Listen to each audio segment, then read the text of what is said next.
ছাত্র জনতা, এই তরুণ, এই যুবক, এই ইমানদারদের বলে যায়, এই পরিবর্তনের পরে রাষ্ট্র সংস্কার হবে, দুনিয়া আখিরাতের কল্যাণ হবে না। দুনিয়া আখিরাতের কল্যাণের জন্য ইসলাম প্রতিষ্ঠা করতে হবে, কোরআন সুন্নাহ প্রতিষ্ঠা করতে হবে, আল্লাহর নবীর আদর্শ প্রতিষ্ঠা করতে হবে। হ্যাঁ, এই পরিবর্তনের পরে হয়তো এটা হবে না, কেননা এই পরিবর্তনের টার্গেট ছিল শুধুমাত্র বৈষম্য দূর করা, চাকরি থেকে কোটা প্রথা বাতিল করা। আরেকটা পরিবর্তন লাগবে, এই পরিবর্তন সূচনা মাত্র। আরেকটা চূড়ান্ত পরিবর্তনের জন্য আরেকটা লড়াই করতে হবে। আমি তো বলি, এ জাতির যুবকরা জাতিকে যদি ইসলাম বুঝাতে পারো, জাতিকে যদি ইসলামের কল্যাণ বুঝাতে পারো, ওই পরিবর্তন চূড়ান্ত পরিবর্তনে এক ফোঁটা রক্ত দিতে হবে না। এই জাতির যুবক ছাত্র জনতা নিজ জায়গায় দাঁড়িয়ে ইসলামের পক্ষে ঘোষণা দিলে ইসলামের পক্ষে বিপ্লব হয়ে যাবে। যদি আরেকটা পরিবর্তন তোমরা আনতে পারো, আর সেই পরিবর্তনের টার্গেট হয় আল্লাহর নবীর আদর্শ প্রতিষ্ঠা করা, সেই পরিবর্তনের টার্গেট হয় কোরআন সুন্নাহর বিধান প্রতিষ্ঠা করা, সেই পরিবর্তনের টার্গেট হয় আল্লাহর কসম করে বলি ইসলামের শাশ্বত বিধান প্রতিষ্ঠা করা। ওই পরিবর্তনের পরে সংস্কার কারা করবে? যারা ইসলাম জানে, ইসলাম বুঝে। ওই পরিবর্তনের পরে সংস্কার কারা করবে? যারা রসুলকে মহব্বত করে। আর ওই সংস্কারকারীর ভেতরে যদি রসুলের মহব্বত থাকে, ইসলামের জ্ঞান থাকে, পরিবর্তন হবে ইসলামের জন্য, পরিবর্তন হবে দুনিয়ার কল্যাণের জন্য, পরিবর্তন হবে আখিরাতের কল্যাণের জন্য। ওই পরিবর্তনের পরে বাংলাদেশ হবে শান্তির বাংলাদেশ, দুর্নীতি আর চুরি থাকবে না। সেই পরিবর্তনের পরে এই বাংলাদেশে কোন লম্পট কুলাঙ্গার আল্লাহর নবীর শানে কটূক্তি করবে, তার অস্তিত্ব থাকবে না। সেই পরিবর্তনের পরে শেয়ার বাজার লুট করতে কেউ পারবে না। সেই পরিবর্তনের পরে কালো টাকা সাদা করতে পারবে না। সেই পরিবর্তনের পরে দেশের টাকা পাচার করতে পারবে না। আল্লাহর কসম, ওই পরিবর্তনের পরে দেশ হবে শান্তির প্রকৃত সোনার বাংলাদেশ।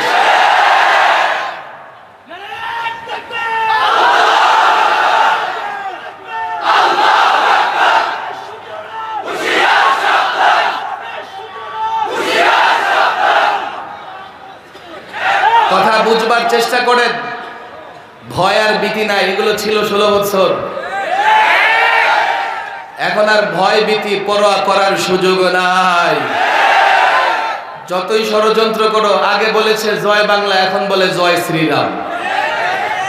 চিটাগাঙে আমার সেনাবাহিনীর সদস্যদের উপর তারা জয় শ্রীরাম স্লোগান দিয়ে আক্রমণ করেছে, পুলিশ সদস্যকে আহত করেছে, মুসলিম দোকানদারদের উপর ভাঙচুর এবং অত্যাচার করেছে।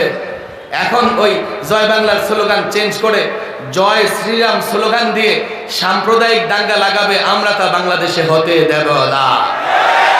আমরাও সংখ্যালঘুদের বাড়ি বাড়ি যাচ্ছি।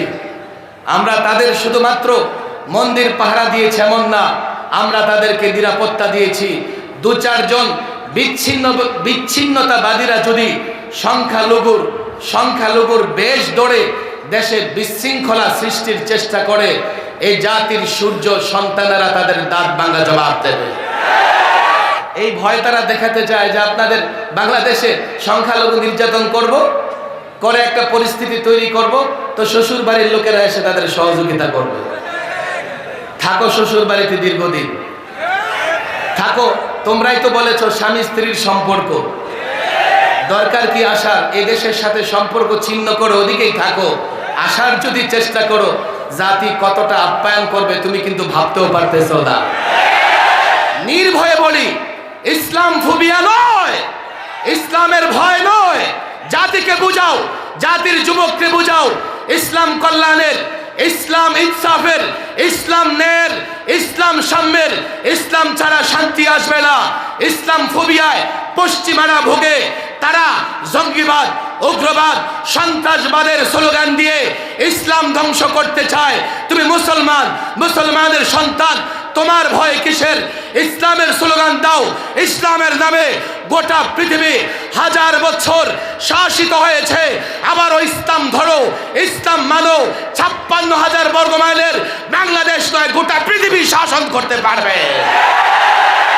অদূর ভবিষ্যতে এটা এমন একটা ফিতনা হবে, এই ফিতনা যদি পরিকল্পিতভাবে মোকাবেলা না করতে পারি তো এই যে বিগত ফ্যাসিস্ট সরকার যেভাবে কাকরাইল এবং টঙ্গীর ময়দানকে বিভক্ত করে গেছে, ভাগ করে দিয়ে গেছে, দেখা যাবে আগামীতে প্রত্যেকটা মসজিদ বিভক্ত হয়ে যাবে।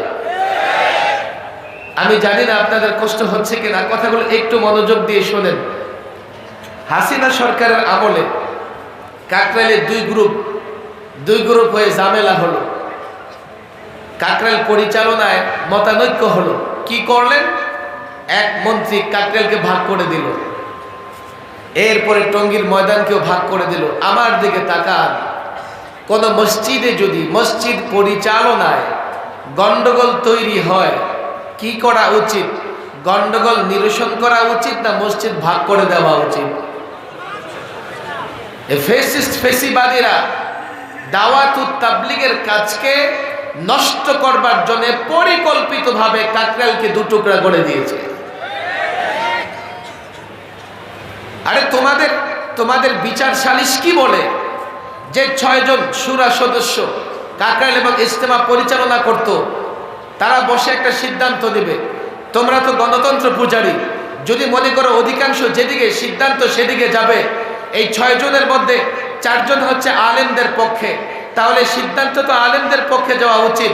2 জন আলেমদের বিরুদ্ধে ওই 2 জনকে কি করলা? মসজিদ ভাগ করে দিলা। কালকে যদি আরেকজন দাঁড়িয়ে বলে আমি গন্ডগোল করব, আমি তাদের সঙ্গে থাকবো না, তো মসজিদকে তৃতীয় দফা ভাগ করতে হবে। কথা ঠিক না বেঠিক? পরিষ্কার বলি, ফেসিবাদীরা যা করে গেছে তা সঠিক করে নাই।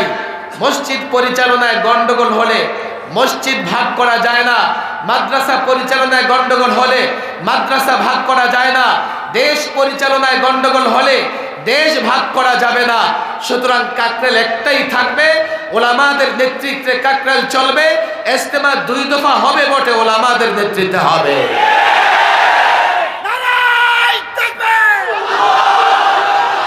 কথাগুলো আগে বুঝার চেষ্টা করেন। তোমরা যুক্তি চাও, যুক্তি দিয়ে দিচ্ছি।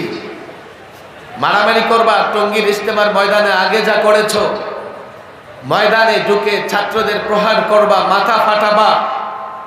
তোমরা যাদের উপর ভর করে এগুলো করেছো সেই তো পালিয়েছে। সুতরাং তোমাদের এই দাদাগিরি আর চলবে না। ওলামাদের স্পষ্ট অবস্থান। 2 নম্বর কথা, একটু খেয়াল করেন, লম্বা বক্তৃতা আমি করবো না। বাংলাদেশ পরিচালিত হয়, এদেশের একটা সংবিধান আছে, আছে না নাই? অন্তর্বর্তীকালীন সরকার এই সংবিধান সংস্কার করার জন্য একটা সংস্কার কমিটি তৈরি করেছে। সংস্কার কমিটি আমাদেরও মতামত নিচ্ছে। স্টেক হোল্ডার, অংশীজন, বাংলাদেশের নানা সেক্টরের অংশীজনদের মতামত নিয়ে তারা একটা প্রস্তাব করবে, হয়তোবা সেই প্রস্তাবের ভিত্তিতে এই সংবিধান সংস্কার হবে। খেয়াল করেন, 71-এ 16ই ডিসেম্বর আমরা একটা স্বাধীন রাষ্ট্র পেয়েছি। এর 1 বৎসর পরে একটা সংবিধান প্রণয়ন করা হয়েছে। সেই সংবিধানে হঠাৎ করেই সেকুলারিজম, ধর্ম নিরপেক্ষতা নিয়ে আসছে। আমি মাদ্রাসার ছাত্রদের বলি, আমি ওলামাদের বলি, ধর্ম নিরপেক্ষতা মতবাদ বা সেকুলারিজম এ নিয়ে পড়াশোনা করতে হবে। এটা বুঝবার চেষ্টা করতে হবে যে সেকুলারিজম কি করে ইসলাম এবং মুসলমানদের ইতিহাস, ঐতিহ্য, কালচার, ইমান ধ্বংস করে দেবে। এখানে অনেক মাদ্রাসার ছাত্র আছে, এনে দিনদার শ্রেণীও আছে। 72-এ হঠাৎ করে সংবিধানে সেকুলারিজম কেন নিয়ে আসছো? তোমরা যদি বলো 6 দফা, 71-এর মুক্তিযুদ্ধের আগে বাংলাদেশের টুকরা টুকরা অনেক সংগ্রাম হয়েছে, 6 দফার কথা বলো, সেখানে সেকুলারিজম নাই। 69-এর গণ অভ্যুত্থান বলো, সেখানে সেকুলারিজমের কথা নাই। 70-এর ঐতিহাসিক নির্বাচনের কথা বলো, সেখানে সেকুলারিজমের কথা নাই। 71-এ কম ইমানের, দুর্বল ইমানের মুমিন হোক আর দুর্বল আমলের মুমিন হোক, যারা লড়াই করেছে, কেউ এই জন্যে লড়াই করে নাই যে আমার রাষ্ট্র বিজয়ী হলে, আমি স্বাধীন হলে আমি সেকুলারিজম প্রতিষ্ঠা করব। কিন্তু দুঃখজনক হলেও সত্যি, 72-এ সংবিধান যখন প্রণয়ন হয়, সেকুলারিজম নামে কুফরি মতবাদ আমাদের সংবিধানে নিয়ে আসা হয়। একটু খেয়াল করে বুঝবেন, বঙ্গবন্ধুর আমলে 4 দফা সংবিধান সংশোধন হয়েছে। সর্বশেষ সংশোধনীতে উনি বাকশাল কায়েম করেছেন, একনায়কতন্ত্র কায়েম করেছেন। 75-এর 15 আগস্টের ইতিহাস আপনাদের জানা। এরপরে শহীদ জিয়াউর রহমান ক্ষমতায় আসলেন, উনি একটা সংশোধনী এনেছেন, যেই সংশোধনীতে মোটা দাগে 2টো কাজ করেছেন। এক, সেকুলারিজম আউট। মুসলমান দেশের সংবিধানে সেকুলারিজম, ধর্ম নিরপেক্ষতা থাকতে পারে না। এরপরে কি করলেন? মহান আল্লাহ তাবারক ওয়া তাআলার উপরে পূর্ণ আস্থা এবং বিশ্বাস, এই কথা সংবিধানের মূলনীতিতে নিয়ে এসেছেন। 2 যোগ বাংলাদেশের সংবিধান এটা ছিল। আমাদের ঈমান হচ্ছে আল্লাহর উপর আস্থা বিশ্বাস। 2 যোগ থাকবার পরে সর্বশেষ পঞ্চদশ সংশোধনীতে এই ফ্যাসিস্ট হাসিনা সরকার আল্লাহর উপর আস্থা বিশ্বাস বাদ দিয়ে আবার সেকুলারিজম নিয়ে এসেছে। সেকুলারিজম আসলে কি ক্ষতি হবে আমরা কিন্তু গত 16 বছর নিজের চোখে দেখেছি। এখন আবার সংবিধান সংশোধন হচ্ছে। বাংলাদেশের সব উলামায়ে কেরাম তারা এটা আপত্তি জানিয়েছিল, সেকুলারিজম আনা যাবে না আর আল্লাহর উপর আস্থা বিশ্বাস বাদ দেওয়া যাবে না। আমি জানি না তারা কেমন মুসলমান, আর আমাদের মূল কথাই তো ঈমান, আর ঈমান মানে হচ্ছে আল্লাহর উপর বিশ্বাস করা। মুসলমান প্রত্যেকটা কাজেই আল্লাহর উপর বিশ্বাস রাখে। তোমরা কি করে সংবিধান থেকে আল্লাহর উপর আস্থা বিশ্বাস বাদ দিয়েছো? এই জন্যই দিতে পেরেছো তোমরা আসলে ইসলামে নয় সেকুলারে বিশ্বাসী। এখন একটা সময় আসছে, অন্তর্বর্তীকালীন সরকার এই সংবিধানকে সংস্কার করবেন, সংশোধন করবেন। আমাদের মূল দাবি থাকবে, আমার দিকে তাকান, মূল দাবি থাকবে বাংলাদেশের সংবিধানে এমনকি 96 থেকে 2001 আওয়ামী সরকার যখন ক্ষমতায় ছিল তখনও কিন্তু আল্লাহর উপর আস্থা বিশ্বাস ছিল।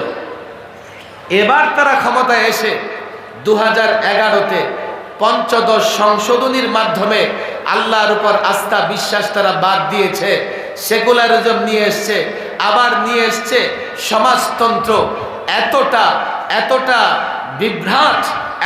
বিভ্রান্তি এই সংবিধান নিয়ে তারা করেছে। এখন ছাত্র জনতা আন্দোলন সংগ্রাম করে দেশে পরিবর্তন নিয়ে এসছে। এই ছাত্র জনতা, এই তাওহীদি জনতা, মাদ্রাসার ছাত্ররা রক্ত দিয়ে একটা অন্তর্বর্তীকালীন সরকার প্রতিষ্ঠা করেছে। আমাদের পরিষ্কার দাবি থাকবে, 2 যোগ বাংলাদেশের সংবিধানে আল্লাহর উপর আস্থা বিশ্বাস ছিল। এদেশের মানুষ ধর্ম নিরপেক্ষতায় বিশ্বাস করে না। সুতরাং আমাদের 1 নাম্বার দাবি হচ্ছে সংবিধানে আল্লাহর উপর পূর্ণ আস্থা বিশ্বাসের মূল নীতি প্রতিস্থাপন করতে হবে। যদি আপনারা না বুঝেন, তো আমরা যখন এই দাবি উঠাবো আপনারা আমাদের সঙ্গ দিতে পারবেন না। বলবেন সেকুলার প্রতিষ্ঠা হলে ক্ষতি কি? এক্সাম্পল আছে তুরস্ক, কামাল আতাতুর্কের তুরস্ক। কামাল আতাতুর্ক তুরস্কে যখন সেকুলারিজম প্রতিষ্ঠা করলেন, হিজাব বন্ধ, দাড়ি রাখা যাবে না, কোরআন পড়া যাবে না, লোকেরা গর্তের ভিতরে লুকিয়ে কোরআন পড়েছে। তুরস্কের বর্ণমালাগুলো আরবি বর্ণমালার সঙ্গে অনেকটা মিল ছিল। সেই বর্ণমালা কেন আরবির সঙ্গে মিল থাকবে? সেই বর্ণমালা বাতিল করে ইউরোপ থেকে আরেকটা বর্ণমালা নিয়ে এসছে, যার মিল হচ্ছে ইংরেজির সঙ্গে। তুরস্কের মসজিদগুলো মিউজিয়াম বানিয়ে ফেলেছিল। তুরস্ককে একটা সেকুলার রাষ্ট্র অর্থাৎ ধর্মহীন রাষ্ট্রে পরিণত করেছিল। আমরা বাংলাদেশে কি দেখছি? 11-তে যখন সেকুলারিজম আসছে তখন শিক্ষা ব্যবস্থায় তারা সবার আগে হাত দিয়েছে। শিক্ষা ব্যবস্থাটাকে এতটা বিকৃত করেছে, মুসলমান লেখকদের লেখা বাদ, সাহাবাদের জীবনী বাদ, নবীদের জীবনী বাদ, সর্বশেষ তারা ডারউইনিজম অর্থাৎ ডারউইন মনে করে মানুষ বানর থেকে তৈরি, এই ডারউইনিজম পাঠ্যপুস্তকে এনে জাতির শিক্ষার্থীদেরকে বানরের বাচ্চা বানানোর ষড়যন্ত্র করেছে। আমি বলি দেখো, আমরা আদম সন্তান, আল্লাহ আমাদের মর্যাদা দিয়েছেন। তোমরা দেখো, কারণ তোমাদের জন্ম ড্রেনে, পার্কে, নর্দমায়, তোমরা তালাশ করে দেখো তোমাদের জন্মের পেছনে বানরের অবদান আছে না নাই। এরপরে নিয়ে এসছে ট্রান্সজেন্ডার। কি মনে মনে ভাবলেই নারী পুরুষ, পুরুষ নারী। আরে নারী পুরুষের সম্পর্ক মনের সঙ্গে না তো জন্মের সঙ্গে। সেকুলার স্টেট কায়েম করবার জন্য সর্বপ্রথম তারা শিক্ষা ব্যবস্থায় হাত দিয়েছে। সেকুলার স্টেট প্রতিষ্ঠা করবার জন্য একটা পদক্ষেপ এমন নিয়েছে, তারা সেকুলারিজমের রাজনীতি করবে, অথচ ঢাকা ইউনিভার্সিটি সহ নানা জায়গায় ধর্মের রাজনীতি করতে পারবে না, ইসলামের রাজনীতি করতে পারবে না। আলেম ওলামা ছাত্র জনতাকে বুঝতে হবে, কোনোভাবেই সেকুলারিজম বাংলাদেশের সংবিধানে থাকতে পারে না। এটা এদেশের মানুষের বিশ্বাস পরিপন্থী, এটা এদেশের মানুষের চাহিদার পরিপন্থী, এটা এদেশের মানুষের সংস্কৃতির পরিপন্থী, এটা এদেশের মানুষের আমলের পরিপন্থী। আমাদের দ্বিতীয় দাবি থাকবে, আমাদের দেশের সংবিধানে সেকুলারিজম থাকতে পারবে না। অনেক কথা, অনেক ব্যথাও আছে। আমি এই প্রজন্মের যুবকদের বলি, দেখো তোমরা একটা ক্র্যাকডাউন দেখেছো, একটা পতন দেখেছো, একটা ভয়াবহ পতন তোমরা দেখেছো। 53 বছরের বাংলাদেশে অনেক পরিবর্তন, ক্ষমতার পালাবদল হয়েছে, কিন্তু কোনো শাসককে ক্ষমতা ছেড়ে পালাতে হয় নাই।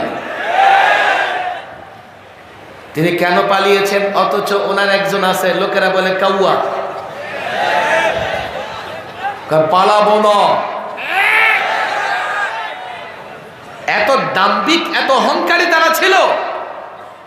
আমরা এক একটা ইস্যু নিয়ে আন্দোলন করেছি, বারবার বুঝাবার চেষ্টা করেছি, দেখো আমাদের কোনো রাজনৈতিক ইস্যু নেই এখানে, কিন্তু এতটা দাম্ভিক আর এতটা অহংকারী, আমাদের যে কোনো কথাকেই তারা উড়িয়ে দিত, মানতে প্রস্তুত ছিল না। ফলে পতন হয়েছে এমন 53 বছরে কারো এইভাবে পতন হয় নাই। গত 16 বছরে সবচাইতে বেশি জুলুম করেছে আলেমদের উপরে।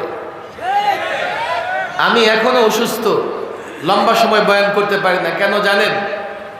21, 22, 23, এছাড়া 13, 14, এর আগে আল্লামা মুফতি আমিন রহিমাহুল্লাহ যখন ছিলেন 11তে, 3 মেয়াদে লম্বা সময় আমি সরকারি মেহমানখানায় ছিলাম। এবার 21, 22, 23-এর একটা অংশ রিমান্ডেই ছিলাম, কমপক্ষে 2.5 মাস।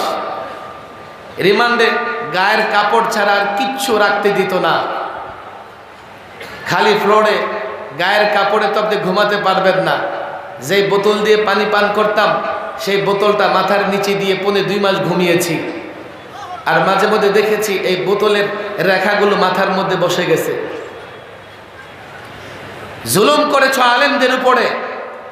যাত্রাবাড়ির এক মাদ্রাসার ছাত্র, নাম তার খায়রুল ইসলাম, হাই সিকিউরিটিতে গিয়ে আমাদের বলতেছে, হুজুর এই যাত্রাবাড়ি থানার ওসি বা এসি হবে, আমাকে গ্রেফতার করে। আমার বুকে পাড়া দিয়া বলতেছে, তোর আল্লাহ কোথায়? অনেক আলেমকে শারীরিক টর্চার করেছে। চট্টগ্রামে অনেক মাদ্রাসার ছাত্রের এতটা করুণ পরিণতি হয়েছিল, তাদের হাতের নখগুলো প্লাস দিয়ে টেনে টেনে উঠিয়ে ফেলা হয়েছে। আলেমদের জেলে বন্দি করে তাদের মনে প্রশান্তি আসে নাই। জেলের ভেতরে ফাঁসির ছেলে এক এক আলেমকে 24 ঘন্টা তালাবদ্ধ করে রাখত। আলেমদের পরিবার থেকে বিচ্ছিন্ন করে দেওয়া হয়েছিল এক এক আলেমকে। জেলখানার ভেতরেও ন্যূনতম আমাদের কোনো অধিকার তারা রক্ষা করে নাই। তারা চেয়েছে আমরা জনগণের সামনে কথা বলি, জনগণ আমাদের কথা শুনে উদ্বুদ্ধ হয়, তো এই আলেমদেরকে জনগণ থেকে বিচ্ছিন্ন করে দাও। জেলখানা আইসোলেট করে দিয়েছিল, 24 ঘন্টা তালাবদ্ধ করে রাখত। আর শেষ রাতে এক এক আলেমের কামরা থেকে কান্নার আওয়াজ ভেসে আসতো। কেউ দাঁড়িয়ে কেরাত পড়তেছে, কান্না করতেছে, কেউ রুকুতে পড়ে কান্নায় আসে, কেউ সেজদায় কান্নায় পড়ে আসে। আমি জেলে থাকা অবস্থায় বাবাকে হারিয়েছি, আমি তো প্যারোলে বের হতে পেরেছি। মাওলানা ফখরুল ইসলাম, তার ছেলে মারা গেছে, জেলখানার ভেতরে তাকে সংবাদটাও দেওয়া হয় নাই। টর্চার করেছ আলেমদের উপরে, মনে করেছ আলেম জনবিচ্ছিন্ন হয়ে যাবে, কিন্তু আলেম জনবিচ্ছিন্ন হলেও কোনো একজন আলেমকে আল্লাহ থেকে বিচ্ছিন্ন করতে পারো নাই। টর্চার করেছো আলেমদের উপরে, তোমাদের পরিণতি হয়েছে। আরেকটা কাজ তোমরা সফলভাবে করেছো, সেটা হচ্ছে দুর্নীতি। মিডিয়া, পত্র পত্রিকার নিউজ 11 লক্ষ কোটি টাকা পাচার করেছে। এরপরে কি 18,35,000 কোটি ঋণ করে গেছে বাংলাদেশের জন্য। আজকে যেই শিশু জন্ম নেবে তার মাথার উপরে ঋণের বোঝা কমপক্ষে 1.5 লক্ষ টাকা। অনেক করেছো, পরিণতি তোমাদের জাতি দেখতেছে। মনে করে চট করে ঢুকে যাবা, চট করে ঢুকার চেষ্টা করলে জাতি আবার চট করে তোমাদেরকে খাঁচায় বন্দি করে ফেলবে। কথা অনেক, ব্যথাও অনেক। রাষ্ট্রের পাহারাদারি করতেছে ওলামায়ে কেরাম, ছাত্র জনতা। বলা হতো যে এই মৌলবী টুপি দাড়িওয়ালারা যদি কখনো ক্ষমতা পায়, হিন্দু নিরাপদ থাকবে না, সংখ্যালঘু নিরাপদ থাকবে না, বৌদ্ধ খ্রিস্টান নিরাপদ থাকবে না। 5ই আগস্টে একটা উত্তেজনাপূর্ণ পরিস্থিতিতে, বিশৃঙ্খল পরিস্থিতিতে টুপি দাড়িওয়ালারা প্রত্যেকটা সংখ্যালঘুর উপাসনালয়গুলো নিরাপত্তার বলয়ে, নিরাপত্তার চাদরে ঢেকে রেখেছিল। এর প্রমাণ এটাই, আলেম ওলামাদের হাতে সংখ্যালঘুরাও নিরাপদ। কথা ঠিক না বেঠিক? এখন আলেম ওলামারা অনেক স্বপ্ন দেখে, আল্লামা মুফতি আমিনীও স্বপ্ন দেখতেন। আমি ছাত্রদেরকে বলি তোমরাও স্বপ্ন দেখো। কত কথা, লম্বা কথা বলার সুযোগ নেই। আমি একটা কথা প্রায় বলি, এখন বাংলাদেশ চালাইতেছে তালেবান সরকার। বাংলাদেশের সরকারের এখন নাম কি বলেন? তালেবান সরকার। হুজুর কেমন কথা তালেবান? আরে আফগানিস্তানের তালেবানের পক্ষে বলার কারণে আমার 1 সপ্তাহ রিমান্ড আরো বেশি খাটতে হয়েছে। হ্যাঁ, তালেবানদের পক্ষে বলেন। আমি বলি তালেবান মানে ছাত্র। আফগানিস্তানের বিপ্লব এবং অভ্যুত্থানের পেছনে ছাত্রদের অবদান ছিল। এরপরে ছাত্ররা যে সরকার গঠন করেছে সেই সরকারকে বলেছে তালেবান সরকার। বাংলাদেশের 5ই আগস্টের এই অভ্যুত্থানের পেছনে সবচাইতে বড় ভূমিকা ছাত্রদের। কথা ঠিক না বেঠিক? সরকার গঠন করেছে ছাত্ররা, আবার 2 জন ছাত্র সরকার আছে। কথা ঠিক না বেঠিক? তাহলে বাংলাদেশের সরকারকে আফগানিস্তানের ভাষায় বলা যায় তালেবান সরকার। তালেবান মানে ছাত্র। বলবে না না, ওই তালেবান তো জঙ্গি সন্ত্রাসী। হ্যাঁ, একটা সময় আমেরিকাও এই কথা বলেছে। যখন আমেরিকা নেটোকে জোতা পেটা করে বের করে দিয়েছে, এখন তারাই বলেন না না না, তালেবান সন্ত্রাসী জঙ্গি না। ইতিহাস দীর্ঘ। বাংলাদেশের তালেবান, বাংলাদেশের জনতার কাছে আমার আবেদন হচ্ছে, রাষ্ট্র পরিবর্তনের জন্য 5ই আগস্টে অভ্যুত্থান হয়েছে। 5ই আগস্টে পরিবর্তনের মাধ্যমে ছাত্র জনতার একটা সরকার এখন রাষ্ট্র পরিচালনা করছে। তাদের কাছে অনেক দাবি। আমি তাদের বলেছি, আমরা তাবলীগ সমস্যার সমাধান চাই। আমরা চাই সংবিধান সংশোধন করে সেকুলারিজম বাদ দিয়ে তোমরা আবার আল্লাহর উপর আস্থা বিশ্বাস ফিরিয়ে নিয়ে আসো।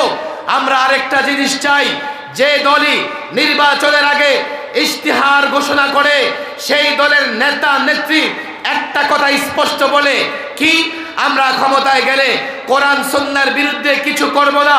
তাহলে এদেশের প্রত্যেকটা দল এই কথায় একমত, ক্ষমতায় গেলে তারা কোরআন সুন্নাহর বিরুদ্ধে কিছু করবে না। যেই কথার উপরে সব দল একমত, সেই কথা শুধু নির্বাচনের ইশতিহারে নয়, সংবিধানেও এই কথা নিয়ে আসতে হবে, কোরআন সুন্নাহ বিরোধী কোনো কিছু গ্রহণযোগ্য হবে না।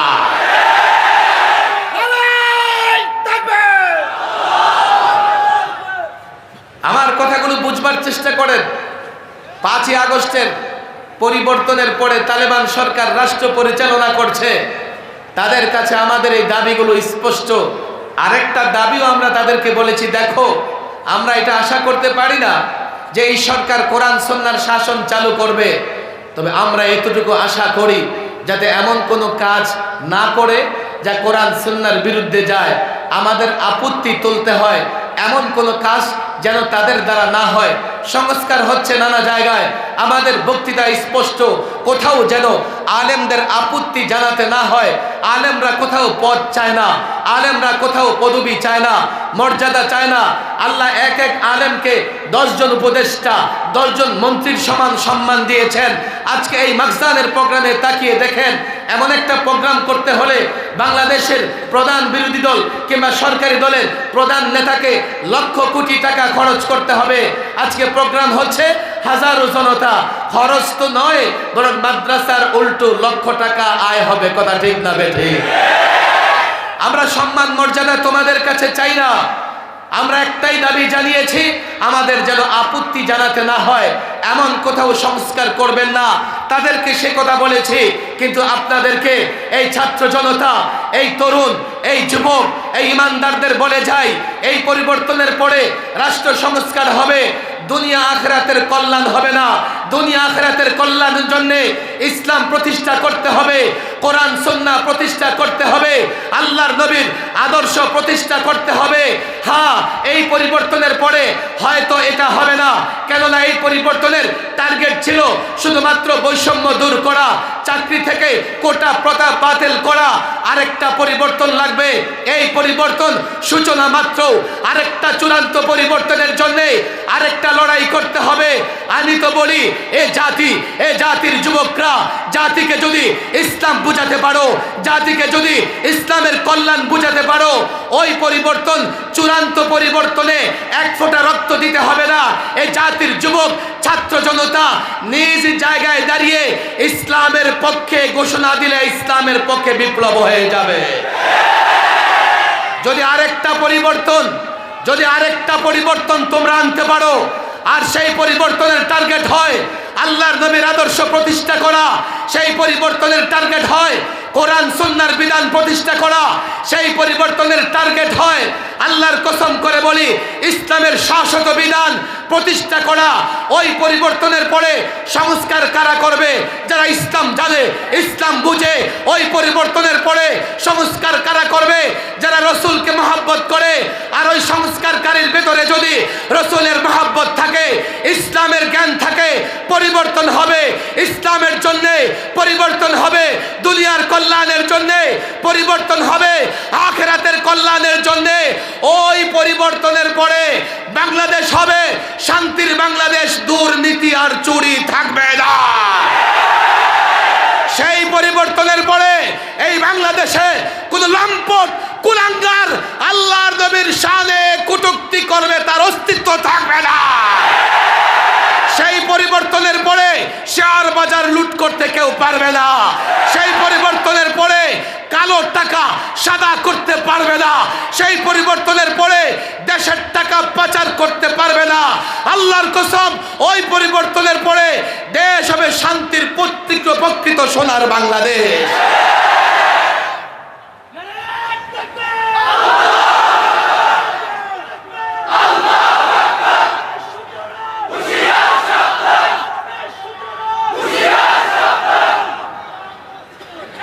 কথা বুঝবার চেষ্টা করেন, ভয় আর ভীতি নাই, এগুলো ছিল 16 বছর।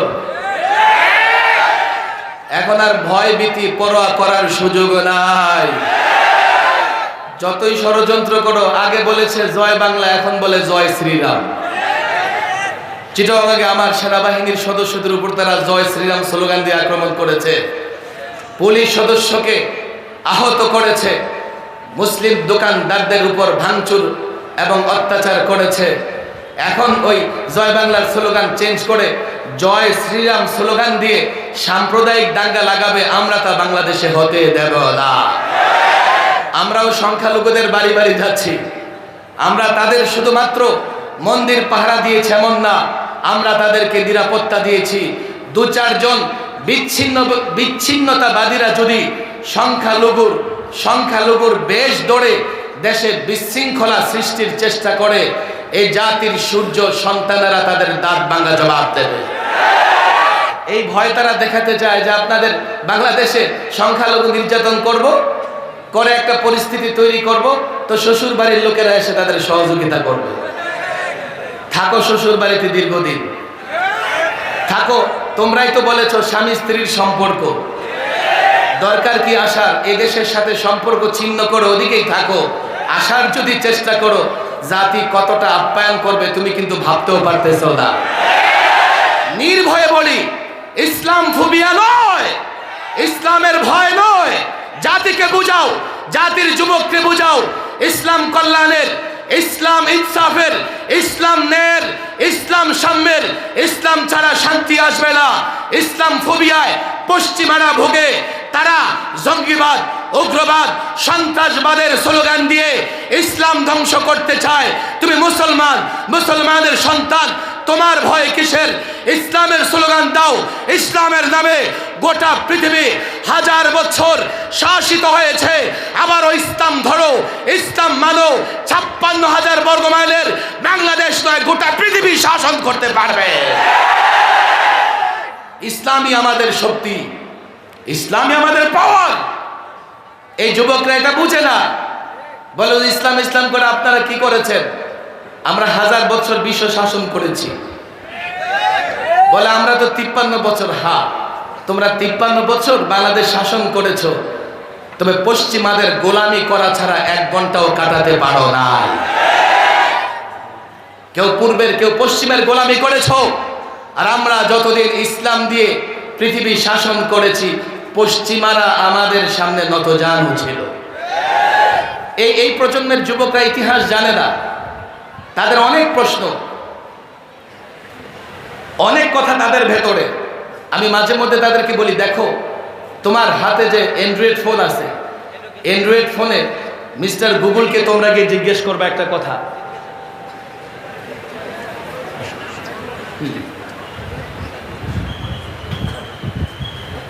মিস্টার গুগলকে জিজ্ঞেস করো যে মুসলমান, তুমি তোমার অতীত ইতিহাস আমাকে শোনাও।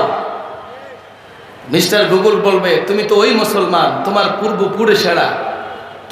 পূর্বপুরুষেরা স্পেন, ইউরোপ কমপক্ষে 782 বছর শাসন করেছে।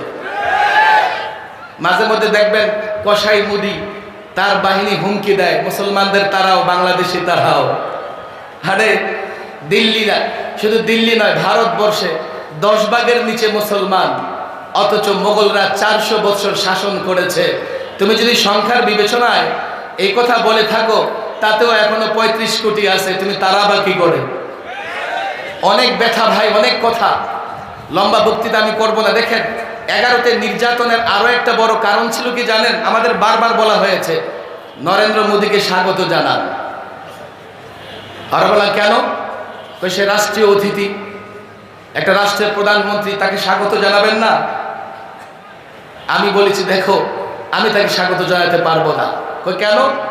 তার দিকে তাকালে আমি দেখতে পাই তার হাতে এবং তার দাঁতে গুজরাটের নিরীহ মুসলমানদের রক্ত লেগে আছে। তার শাসন আমলে 400 বছরের পুরনো বাবরি মসজিদকে শহীদ করে সেখানে রাম মন্দির বানিয়েছে। তার শাসন আমলে 2 মুসলিম নারী ফ্রিজে গরুর গোশত রাখবার কারণে ধর্ষণের শিকার হয়েছে। আমরা দেখেছি ভারতের মুসলিম নারীরা আন্দোলন করতেছে, তারা হিজাব পরে কলেজে, ইউনিভার্সিটিতে যেতে চায়। আমরা দেখেছি মাইকে আজান বন্ধ, খোলা জায়গায় নামাজ পড়া যায় না। এমন একজন উগ্র শাসককে বাংলাদেশের শান্তিকামী জনতা স্বাগত জানাতে পারে না। আমরা কেন তাকে স্বাগত জানাবো? মাঝে মধ্যেই সে নানা রকমের হুমকি ধুমকি দিতে থাকে। আমাদের দেশের যারা প্রচলিত রাজনীতি করে তাদের ভেতরে একটা ভয়, হুজুর কি বলেন, এই সেই পাওয়ার, রাষ্ট্র বড়, শেষ করে ফেলবে। আল্লামা মুফতি আমিন রহমাল্লাহ বলতেন, বাংলাদেশে যদি কোনো সময় এই প্রতিবেশী রাষ্ট্রটা আগ্রাসন চালায়, তো এই বাংলাদেশটা তাদের জন্য ক্যান্সার হবে, ক্যান্সার।